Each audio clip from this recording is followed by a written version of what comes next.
আপনার বলা ২টি কথা কখনো কখনো কারো জীবনের সম্পূর্ণ মোড়ই ঘুরিয়ে দিতে পারে। আবার কখনো কখনো আপনার বলা ছোট্ট একটি বাক্যও কারোর জীবনে অনুপ্রেরণার উৎস হয়ে দাঁড়ায়। তাই কারো সফলতাকে নিজের ব্যর্থতা কখনই ভাববেন না। আসসালামু আলাইকুম এভরিওয়ান। ব্লগস উইথ সাথিয়ার পক্ষ থেকে আমি সাথী কিশোরগঞ্জ থেকে বলছি। বরাবরের মতো চলে এসেছি নতুন আরেকটি ভিডিও নিয়ে। কাছে বা দূরে, দেশ বা দেশের বাইরে, যে যেখান থেকে আমার আজকের এই ভিডিওটি দেখছেন না কেন, সবাইকে জানাচ্ছি অসংখ্য ধন্যবাদ। আজকের ভিডিওটি সকালবেলা থেকেই শুরু করছি। সকালবেলা এখানে একটা ফাঁকিবাজি নাস্তা তৈরি করছি। ফাঁকিবাজি নাস্তা বলতে রাতের বেলা কিছু ভাত ভেজেছিল, তো ভাবলাম যে আজকে আর অন্য কিছু না করে এই ভাতগুলো দিয়ে মজার একটা রেসিপি তৈরি করে ফেলি। তো এখানে পেঁয়াজগুলোকে ভেজে নিয়ে তারপর সামান্য একটু হলুদ, মরিচ, জিরা আর দিয়েছি একটুখানি বিরিয়ানি মশলা, আরও সামান্য একটু আদা বাটাও দিয়েছি। তারপর মশলাগুলোকে ভালো করে কষিয়ে নিয়ে এর মধ্যে দিয়ে দিচ্ছি একটা ডিমটা দিয়ে বেশ খানিকক্ষণ নাড়াচাড়া করে এটাকে স্ক্র্যাম্বল করে নিতে হবে। যখন দেখবেন এরকম ঝুরঝুরা হয়ে গেছে তখন সেই পর্যায়ে দিয়ে দিচ্ছি আগের যে বেঁচে থাকা ভাতগুলো। এখানে চাইলে কিন্তু আপনারা বিভিন্ন ভেজিটেবলও ব্যবহার করতে পারেন, যেমন ক্যাপসিকাম, ক্যারট এগুলো ব্যবহার করতে পারেন, টমেটো ব্যবহার করতে পারেন। সেক্ষেত্রে ডিমটা স্ক্র্যাম্বল করার আগে ভেজিটেবলগুলোকে একটু ফ্রাই করে নিতে হবে। তো ভাতটাকে ভালো করে ভেজে নিয়ে উপর দিয়ে একটু ধনেপাতা ছিটিয়ে দিতে পারলে বেশি ভালো হতো, তবে আজকে আমার বাসায় ধনেপাতাটা অ্যাভেলেবল নেই, সেজন্য এটা স্কিপ করছি। তো তারপর দেখতে পাচ্ছেন এটা কিন্তু হয়ে গেছে। আমি একদম সার্ভ করে নিয়েছি সুন্দর করে, সাথে নিয়েছি একটু আচার। আপনারা কিন্তু চাইলে এভাবে রাতের বেঁচে থাকা ভাত দিয়ে ফাঁকিবাজি ফ্রাইড রাইসটা তৈরি করে বাচ্চাদেরকেও দিতে পারেন। তারা কিন্তু বুঝতেই পারবে না, ফ্রাইড রাইস ভেবেই মজা করে খেয়ে নেবে। একদিন আপনারা অবশ্যই ট্রাই করে দেখবেন। আমি পার্সোনালি রেকমেন্ড করছি, আপনাদের কাছে ভালোই লাগবে। একদম রিল্যাক্সে নাস্তাটা করে ফেলেছি। এখন লেগে পড়বো কাজে। ঘরে টুকিটাকি কিছু কাজ আছে, সেগুলো করে নেব আর আপনাদের সাথে গল্প করব। গত একটা ভিডিওতে আমি বলেছিলাম যে বাসায় আমি একাই আছি, আপনাদের ভাইয়া অফিসে আছে। তো সেটা দেখার পর একজন কমেন্ট করে জিজ্ঞাসা করেছিলেন যে আপনাদের ভাইয়া কিসে জব করে, আর আমি আপনাদের ভাইয়ার সাথে না থেকে আমি আলাদা কেন বাসায় থাকি, আর তাছাড়াও আমাদের ফ্যামিলিতে কতজন সদস্য, এগুলো জানতে চেয়েছেন। তো সেইগুলোই কাজ করব আর আপনাদের সাথে আস্তে ধীরে গল্প করব। তো এখানে যে আলমারিটা দেখতে পাচ্ছেন, এটা আমি যখন বাসায় এসেছিলাম একদম হাতের কাছে জিনিসগুলো রাখার জন্য এই ছোট্ট আলমারিটা আমার আম্মু আমাকে কিনে দিয়েছিল। তো টুকিটাকি করতে করতে আলমারিটা একদম লুড হয়ে গেছে। আজকে সবগুলো জিনিসকে বের করে ভাঁজ করে আবার সুন্দর করে রাখবো, আর যেগুলো প্রয়োজন নেই সেগুলোকে আলাদা সাইড করে রেখে দিব। তো আপু প্রথমেই জানতে চেয়েছিলেন যে আমার হাজব্যান্ড অর্থাৎ আপনাদের ভাইয়া কি করে, কিসে জব করে। আপনাদের ভাইয়া Bangladesh fire service and civil ডিফেন্সে চাকরি করে। তারপর আপু জানতে চেয়েছিলেন যে আমি কেন আপনাদের ভাইয়ার সাথে থাকি না, একা একা কেন এখানে বাসা নিয়ে থাকি বা শ্বশুরবাড়িতে কেন থাকি না। আসলে আপু আমি মূলত আমার পড়াশোনার জন্যই এখানে বাসা নিয়েছিলাম ৩ বছর আগে।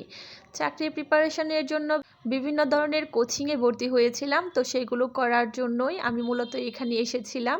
আর আলহামদুলিল্লাহ আমার উদ্দেশ্যটা আজকে সফল, সেটা তো আপনারা সবাই জানেন। আর শ্বশুরবাড়ি থেকে আমি যেখানে কোচিং করতাম সেখানে আসতে যেতে রাস্তার মধ্যে আমার ৩-৪ ঘন্টা কাটাতে হতো।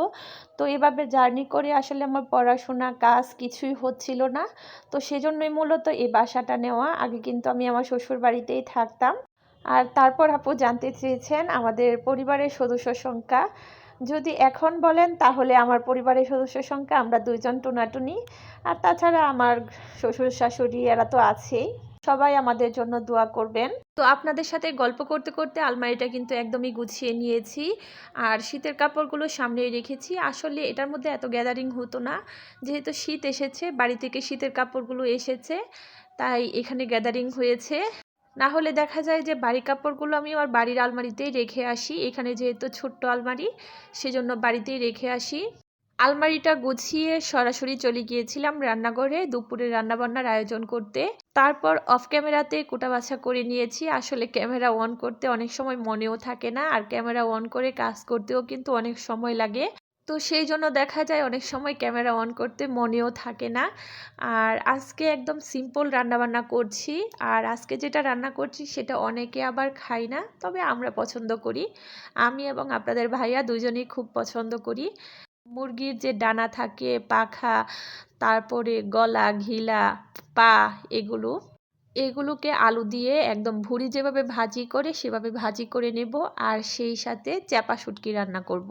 তো এটা বসিয়ে দিয়েছি একদম অল্প অল্প জালে, যাতে করে এটা খুব ভালো করে সিদ্ধ হয়ে যায় হাড়গুলো। আর যখন খুব ভালো করে সিদ্ধ হয়ে যাবে তখন জালটা বাড়িয়ে দিয়ে একদম মুচমুচা করে ফেলবো।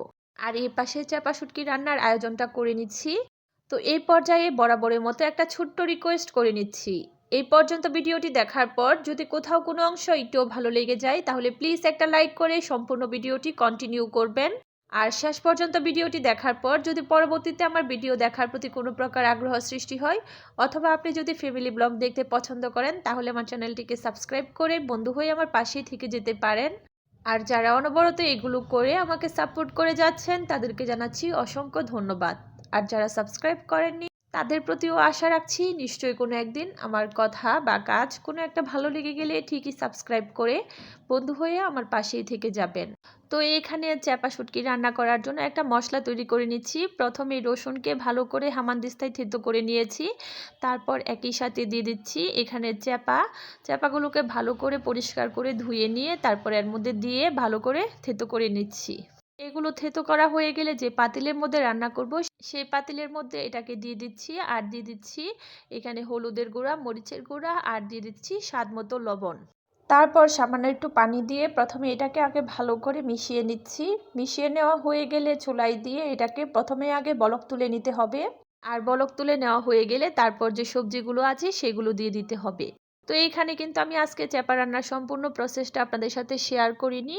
আসলে ওই যে বললাম ভিডিও করতে মনে থাকে না, আমি কিন্তু শেষ পর্যন্ত রান্নাটা আর কন্টিনিউ করতে পারিনি। আসলে আমার একদমই মনে ছিল না। খাওয়া দাওয়া শেষ করার পর হঠাৎ করে আমার মনে হয়েছে আরে আমি তো ভিডিও কমপ্লিট করিনি। তো আজকে এই অসম্পূর্ণ ভিডিও থেকে বিদায় নিচ্ছি। সবাই ভালো থাকবেন, সুস্থ থাকবেন। আল্লাহ হাফেজ। আসসালামু আলাইকুম।